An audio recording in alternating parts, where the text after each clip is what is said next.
बुलेटिनच्या सुरुवातीला महत्त्वाची बातमी नाशिकमधून आहे। नाशिकमध्ये कुंभमेळ्याच्या पार्श्वभूमीवर आज मुख्यमंत्र्यांच्या उपस्थितीमध्ये बैठक सुरू झालेली आहे।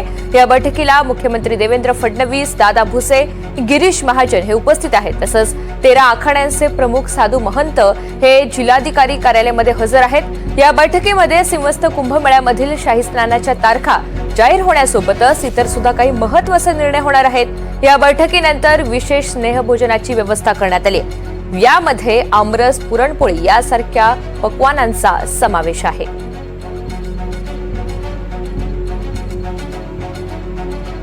नाशिक जिल्हाधिकारी कार्यालयामध्ये या बैठकीला सुरुवात झालेली आहे। मुख्यमंत्री देवेंद्र फडणवीस यांच्या अध्यक्षतेखाली ही बैठक पार पडते आणि त्यासाठी गिरीश महाजन, दादा भुसे हे हजर आहेत।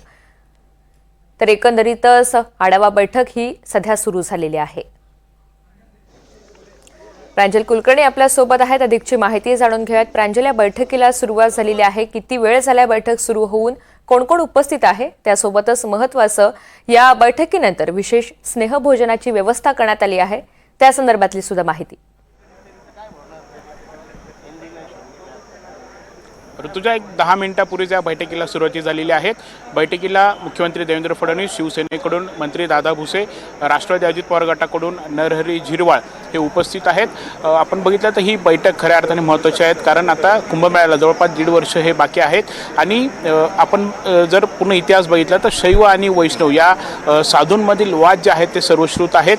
यामुळेच वैष्णव साधू हे नाशिकला कुंभमेळा जो आहे त्यांचा इथे कुंभमेळा पार पडतो, तर शैव साधूंचा त्र्यंबकेश्वरला कुंभमेळा होतो। मात्र यंदा पहिल्यांदाच या कुंभमेळा बैठकीच्या पार्श्वभूमीवरती शैव आणि वैष्णव जे 13 आखाडे आहेत एकूण, आणि त्या 13 आखाड्यांचे प्रमुख हे सर्व या बैठकीला उपस्थित आहेत। आता बैठकीला सुरुवाती झालेली आहे। सुरुवातीला मुख्यमंत्री देवेंद्र फडणवीस यांच्या हस्ते प्रत्येक महंतांचा जो आहे तो सत्कार हा करण्यात आलेला आहे। त्यांना पुष्पहार, श्रीफळ आणि शाल घालण्यात येऊन त्यांचं स्वागत हे करण्यात आलं आहे। बैठकीला सुरुवाती झालेली आहे। आसन व्यवस्था जरी आपण बघितले तर शैव आणि वैष्णव साधू हे समोरासमोर आहेत आणि या साधूंच्या मागे 5 शासकीय अधिकारी आहेत प्रमुख, ते देखील इथे बसलेले आहेत। विशेष म्हणजे आता ही या बैठकीमध्ये काही महत्त्वाच्या घोषणा या केल्या जाणार आहेत। यामध्ये शाही स्नान, म्हणजे खरं तर हे जे शाही स्नान आहे त्याला देखील अमृत स्नान म्हणून घोषित करावं। प्रयागराजला देखील अमृत स्नानच खरं तर याला संबोधण्यात आलेलं होतं, त्यामुळे आता याला अमृत स्नान म्हणावं अशी देखील मागणी साधू महंतांची आहेत आणि या अमृत स्नानाच्या तारखांच्या आज घोषणाही होणार आहेत। यासोबतच साधुग्राम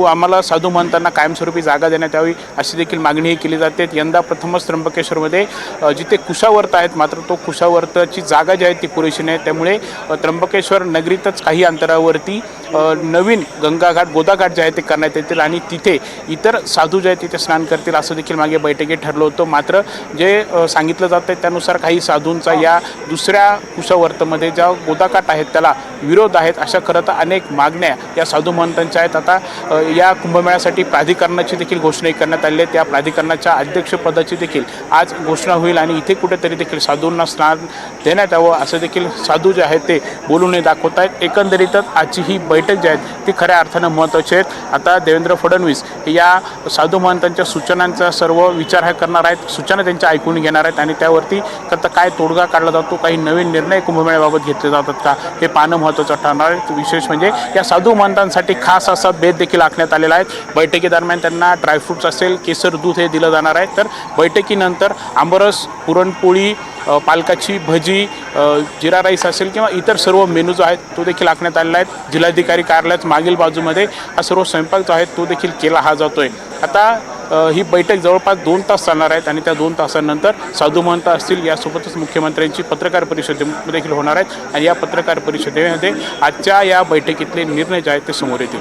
ऋतुजा, अगदी, आणि त्यामुळे साधू महंतांचं जे म्हणणं आहे, त्यांचे जे या सगळ्या संदर्भात भूमिका आहे, त्याचा सुद्धा या बैठकीत काय विचार केला जातो, कसा विचार केला जातो हे सुद्धा पाहायचंय।